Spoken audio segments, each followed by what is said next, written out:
ಅಬಕಾರಿ ಸಚಿವ ಆರ್.ಬಿ. ತಿಮ್ಮಾಪುರ ರಾಜೀನಾಮೆಗೆ ಒತ್ತಾಯಿಸಿ ವಿಧಾನಸೌಧದ ಒಳಗೆ ಮೈತ್ರಿ ನಾಯಕರ ಅಹೋರಾತ್ರಿ ಧರಣಿಯನ್ನು ನಡೆಸಿದ್ದಾರೆ. ಇನ್ನು ಅಬಕಾರಿ ಇಲಾಖೆಯಲ್ಲಿ ಅಕ್ರಮ ನಡೆದಿದೆ ಎಂಬ ಆರೋಪ ಮಾಡುತ್ತಿದ್ದು, ನಿನ್ನೆ ಸದನದಲ್ಲೂ ವಾಕ್ಸಮರ ಜೋರಾಗಿ ನಡೆದಿತ್ತು. ನಿನ್ನೆ ಪ್ರಶ್ನೋತ್ತರ ಕಲಾಪದ ವೇಳೆ ವಿಪಕ್ಷಗಳ ಪ್ರಶ್ನೆಗಳಿಗೆ ಉತ್ತರಿಸಿದ ಆರ್.ಬಿ. ತಿಮ್ಮಾಪುರ ಯಾವುದೇ ಕಾರಣಕ್ಕೂ ರಾಜೀನಾಮೆ ಕೊಡೋದಿಲ್ಲ ಅಂತ ಕಡ್ಡಿ ಮುರಿದಂತೆ ಹೇಳಿದ್ರು.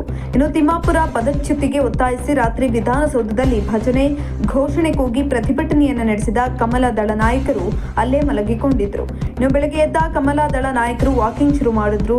ವಿರೋಧ ಪಕ್ಷದ ನಾಯಕ ಅಶೋಕ್ ರಾಜ್, ಬಿಜೆಪಿ ರಾಜ್ಯಾಧ್ಯಕ್ಷ ಬಿವೈ ವಿಜಯೇಂದ್ರ ಸೇರಿದಂತೆ ಪ್ರತಿಭಟನಾ ನಿರತ ಶಾಸಕರು ಕಾಫಿ, ಟೀ ಸೇವಿಸಿ ವಾಕಿಂಗ್ ಮಾಡಿದ್ದಾರೆ.